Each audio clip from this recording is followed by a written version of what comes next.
नमस्कार मित्रों, सिविल सेवा प्रारंभिक परीक्षा 2020 के लिए उपयोगी करंट अफेयर्स पर आधारित मॉडल प्रश्नों के इस सेशन में आपका स्वागत है। आज का पहला प्रश्न है, भारत के नियंत्रक व महालेखा परीक्षक और ब्रिटिश के नियंत्रक व महालेखा परीक्षक से संबंधित निम्नलिखित कथनों पर विचार कीजिए। भारत का नियंत्रक एवं महालेखा परीक्षक केवल ऑडिटर जनरल की भूमिका निभाता है, जबकि ब्रिटेन में उसके पास नियंत्रक और महालेखा परीक्षक दोनों की शक्तियां हैं। भारत में नियंत्रक एवं महालेखा परीक्षक खर्च होने के बाद खातों का लेखा जोखा करता है, जबकि ब्रिटेन में उसकी मंजूरी के बिना सरकारी खजाने से कोई पैसा नहीं निकाला जा सकता। नियंत्रक और महालेखा परीक्षक न तो भारत में संसद का सदस्य हो सकता है और न ही ब्रिटेन में वह हाउस ऑफ कॉमन्स का सदस्य हो सकता है। उपर्युक्त कथनों में से कौन सा से सही हैं?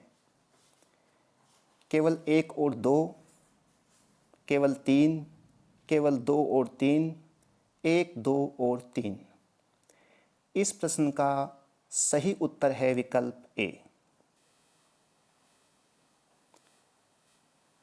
अब इस प्रश्न की व्याख्या और विश्लेषण देखते हैं।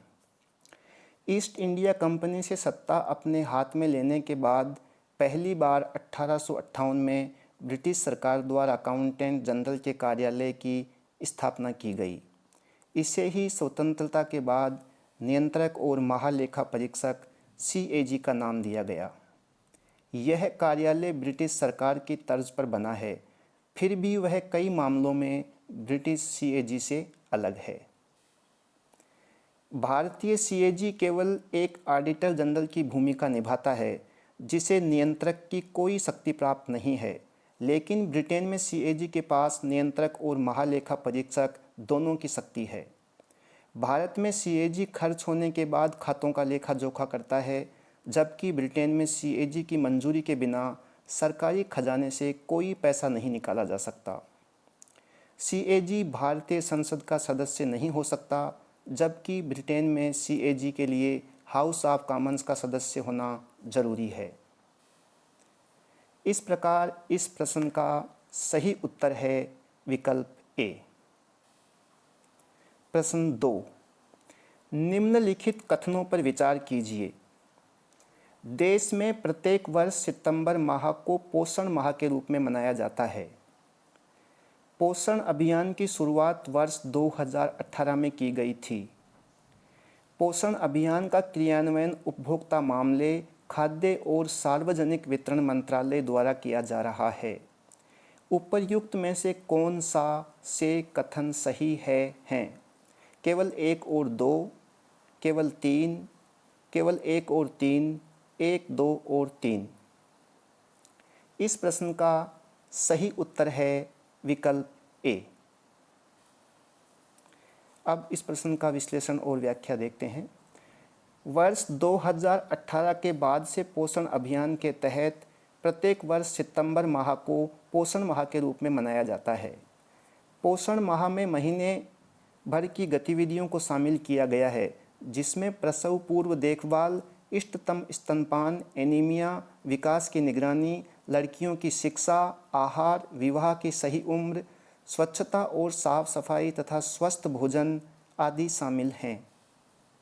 पोषण अभियान, इस अभियान को राष्ट्रीय पोषण मिशन के रूप में भी जाना जाता है। यह बच्चों, गर्भवती महिलाओं और स्तनपान कराने वाली माताओं हेतु पोषण परिणामों में सुधार करने के लिए भारत सरकार का प्रमुख कार्यक्रम है।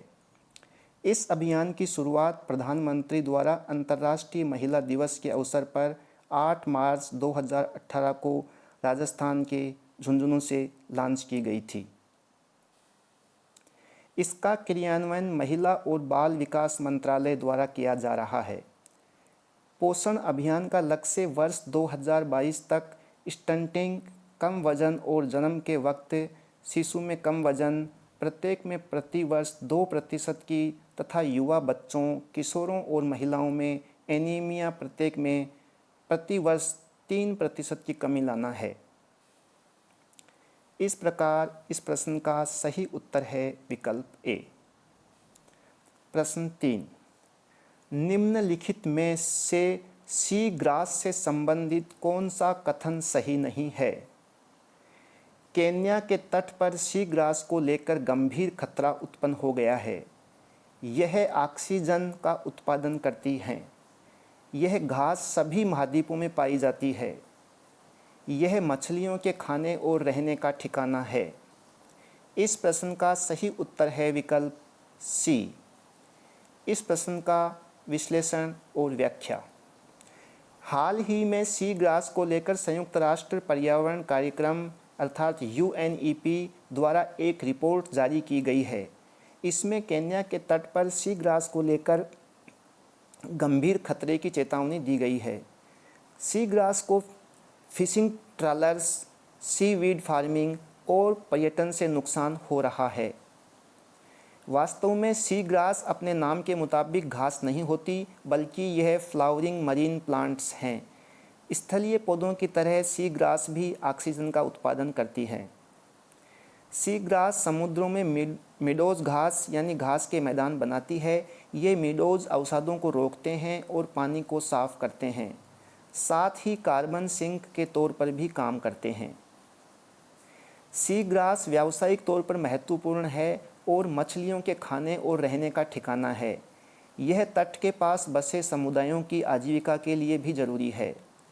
सी ग्रास कई स्पीसीज मसलन डुगांग, सी टर्टल और सी हॉर्स के लिए भी ज़रूरी है। डुगांग को सी काऊ के नाम से जाना जाता है। ये मरीन मैमल हैं, वहीं सी हॉर्स एक मछली है। सी ग्रास अंटार्कटिका महाद्वीप के अलावा सभी महाद्वीपों में पाई जाती है। इस प्रकार इस प्रश्न का सही उत्तर है विकल्प सी। प्रश्न 4, फ्लाई ऐश से संबंधित निम्नलिखित में से कौन से कथन सही हैं? यह बिजली उत्पादन करने वाले संयंत्रों में कोयले को जलाने से बना एक उपोत्पाद है।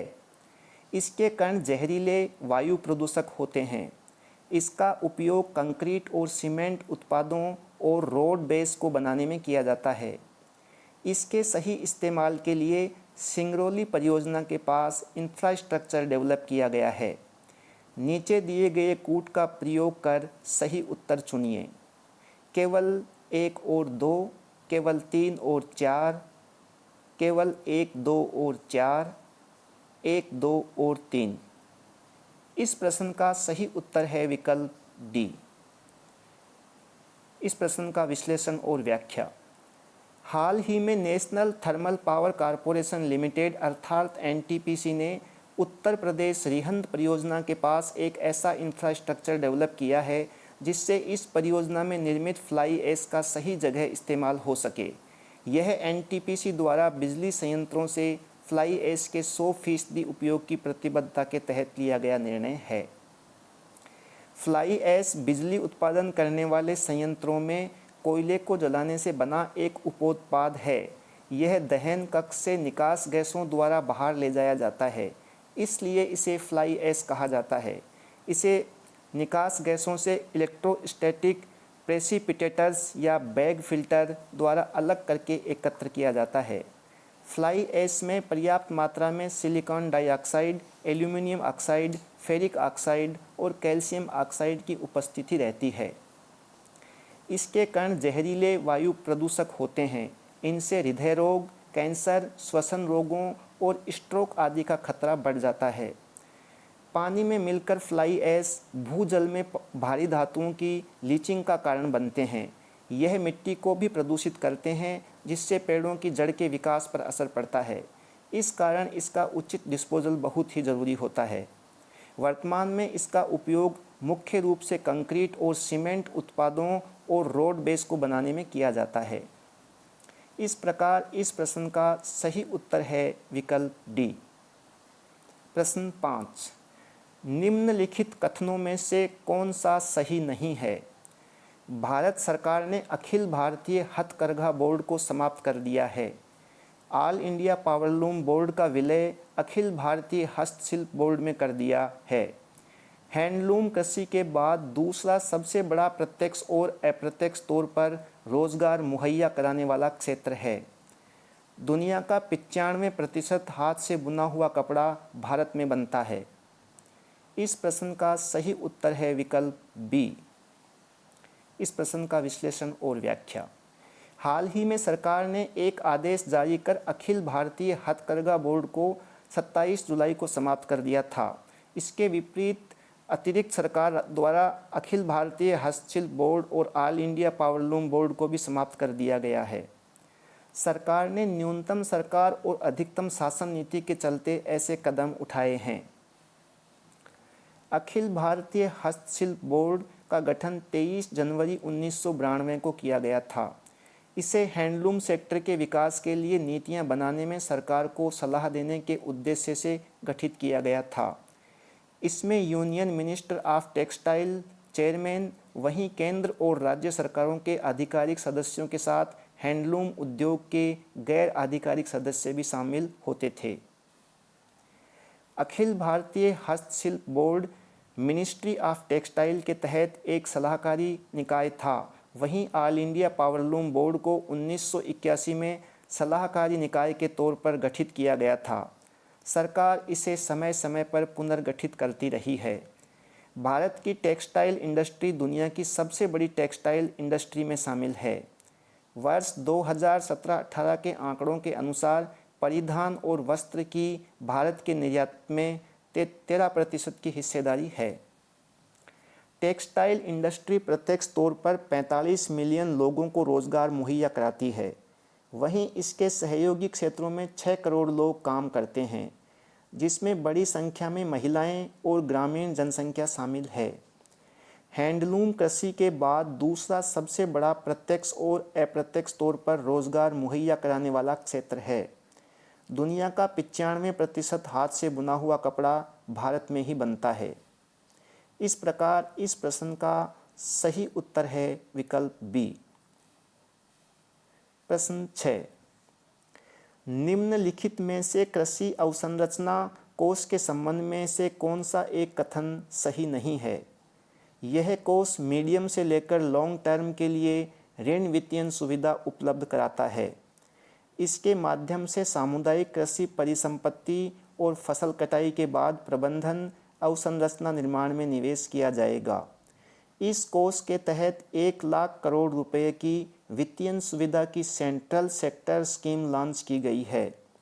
यह योजना वित्त वर्ष 2020 से 2025 के लिए लागू होगी। अब देखते हैं इस प्रश्न का विश्लेषण और व्याख्या। हाल ही में प्रधानमंत्री ने कृषि अवसंरचना कोष के तहत 1 लाख करोड़ रुपए की वित्तीय सुविधा की सेंट्रल सेक्टर स्कीम लॉन्च की है। कृषि अवसंरचना कोष। कृषि अवसंरचना कोष मीडियम से लेकर लॉन्ग टर्म के लिए ऋण वित्तीय सुविधा उपलब्ध कराता है। इस कोष के जरिए सामुदायिक कृषि परिसंपत्ति और फसल कटाई के बाद प्रबंधन अवसंरचना निर्माण में निवेश किया जाता है। फसल कटाई के बाद अवसंरचना में warehouse, cold chain, food processing centre, primary processing आदि शामिल हैं। वित्तीय सुविधा की सेंट्रल सेक्टर स्कीम। यह योजना किसानों को फसल कटाई के बाद अवसंरचना मुहैया करवाएगी, जिससे वे यह निर्णय लेने में सक्षम हो सकेंगे कि उन्हें अपनी फसल कब बेचनी है। इस योजना से फसल कटाई के बाद होने वाले नुकसानों में कमी आएगी और इससे किसानों की ओवरऑल आय में बढ़ोतरी हो सकेगी। इस योजना के तहत लाभार्थियों में किसान, primary agriculture credit societies, farmer producer organization, agri entrepreneur, startups और केंद्र राज्य एजेंसी, स्थानीय निकाय द्वारा स्पॉन्सर सार्वजनिक निजी भागीदारी कार्यक्रम सम्मिलित होंगे। यह योजना वित्त वर्ष 2020 से 2029 यानी 10 सालों के लिए लागू होगी। इस ऋण पर प्रतिवर्ष 3% की दर से ब्याज का भुगतान सरकार द्वारा इंटरेस्ट सबवेंशन स्कीम के तहत किया जाएगा। यह भुगतान अधिकतम 2 करोड़ रुपए के ऋण पर अधिकतम 7 सालों के लिए किया जाएगा। सोसाइटी के लिए गारंटी CGTMSE के अर्थात credit guarantee fund trust for micro and small enterprises के द्वारा दी जाएगी। यह गारंटी अधिकतम 2 करोड़ रुपए के लिए है। इस प्रकार इस प्रश्न का सही उत्तर है विकल्प डी। प्रश्न 7, भारतीय अर्थव्यवस्था में सुधार के लिए रिजर्व बैंक की मौद्रिक नीति समिति द्वारा लिए गए निर्णयों के संबंध में निम्नलिखित कथनों पर विचार कीजिए। भारतीय रिजर्व बैंक ने बैंकों को ऋण पुनर्गठन की अनुमति दी है। भारतीय रिजर्व बैंक नाबार्ड और नेशनल हाउसिंग बैंक को अतिरिक्त विशेष तरलता सुविधा देगा। भारतीय रिजर्व बैंक ने अब स्टार्टअप को प्रायोरिटी सेक्टर लैंडिंग में शामिल कर लिया है। नीचे दिए गए कूट का प्रयोग कर सही उत्तर चुनिए। केवल 1 और 2, केवल 2 और 3, केवल 1 और 3, 1, 2 और 3। इस प्रश्न का सही उत्तर है विकल्प डी। हाल ही में रिजर्व बैंक की मौद्रिक नीति समिति ने भारतीय अर्थव्यवस्था में सुधार के लिए कुछ महत्वपूर्ण निर्णय लिए हैं। कोविड-19 और लॉकडाउन का असर झेल रहे बैंकों और व्यापार जगत के साथ साथ ये आम जनता के लिए भी फायदेमंद होंगे। आरबीआई ने बैंकों को ऋण पुनर्गठन की अनुमति दी है। इससे कॉरपोरेट्स, माइक्रो, स्मॉल और मीडियम एंटरप्राइजेज की बैलेंस शीट पर बढ़ता तनाव कम होगा। हालांकि इसके लिए केवल वही उधारकर्ता पात्र होंगे जो 1 मार्च 2020 तक 30 दिनों से अधिक समय के लिए किसी भी लैंडिंग इंस्टीट्यूशन के डिफ़ाल्टर न रहे हों और उनका खाता इस समय स्टैंडर्ड खाते के रूप में वर्गीकृत रहा हो। अन्य सभी खातों को आरबीआई द्वारा 2019 में जारी किए गए प्रूडेंशियल फ्रेमवर्क के अंदर पुनर्गठित किया जाए। आरबीआई नाबार्ड और नेशनल हाउसिंग बैंक को 5-5 हज़ार करोड़ रुपए की अतिरिक्त विशेष तरलता सुविधा देगा। इस राशि का उपयोग छोटे फाइनेंसर और होम लोन कंपनियों की मदद करने में किया जाएगा। आरबीआई ने पीएसएल यानी प्रायोरिटी सेक्टर लैंडिंग सेक्टर के नियमों में भी बदलाव किए हैं। अब स्टार्टअप को पीएसएल के अंतर्गत माना जाएगा।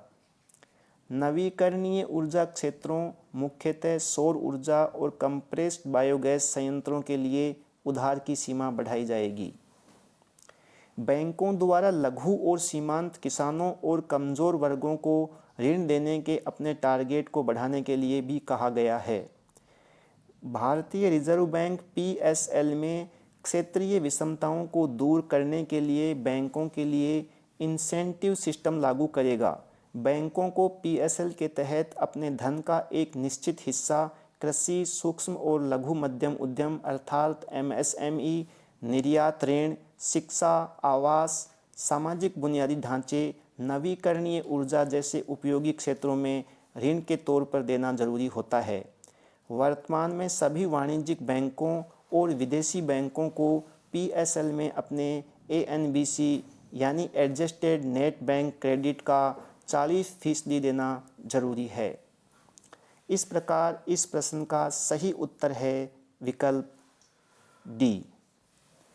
प्रश्न 8, ग्लोबल इनोवेशन इंडेक्स 2020 से संबंधित निम्नलिखित में से कौन सा कथन सही नहीं है? इसमें भारत को 48वां स्थान प्राप्त हुआ है।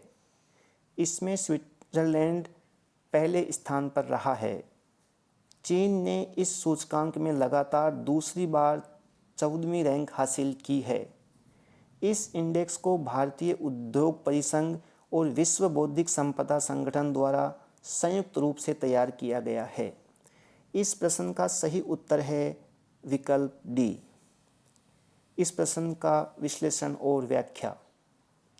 हाल ही में ग्लोबल इनोवेशन इंडेक्स 2020 यानी GII 2020 जारी किया गया है। इसे कार्नेल यूनिवर्सिटी, इनसीड और विश्व बौद्धिक संपदा संगठन अर्थात WIPO के द्वारा तैयार किया गया है। GII 2020 को हु विल फाइनेंस इनोवेशन के मुद्दे को शामिल करते हुए पेश किया गया है। इस इंडेक्स को भारतीय उद्योग परिसंघ अर्थात CII और विश्व बौद्धिक संपदा विपो संगठन द्वारा संयुक्त रूप से लॉन्च किया गया है। इस इंडेक्स में भारत अंडर 50 में 48वीं रैंक के साथ जगह बनाने में कामयाब रहा है। वर्ष 2019 में भारत को 52वीं रैंक हासिल हुई थी। भारत ने सर्विसेज का निर्यात, सरकारी ऑनलाइन सेवाएं, साइंस एंड इंजीनियरिंग ग्रेजुएट्स, वैश्विक कंपनियों में R&D जैसे क्षेत्रों में काफ़ी अच्छा प्रदर्शन किया है। इस इंडेक्स में स्विट्ज़रलैंड पहले, स्वीडन दूसरे और संयुक्त राज्य अमेरिका तीसरे स्थान पर काबिज हैं। चीन इस इंडेक्स में लगातार दूसरी बार 14वीं रैंक पाने में सफल रहा। चीन मिडिल इनकम इकोनॉमीज में से इकलौता देश है जो अंडर 30 रैंक में शामिल हुआ।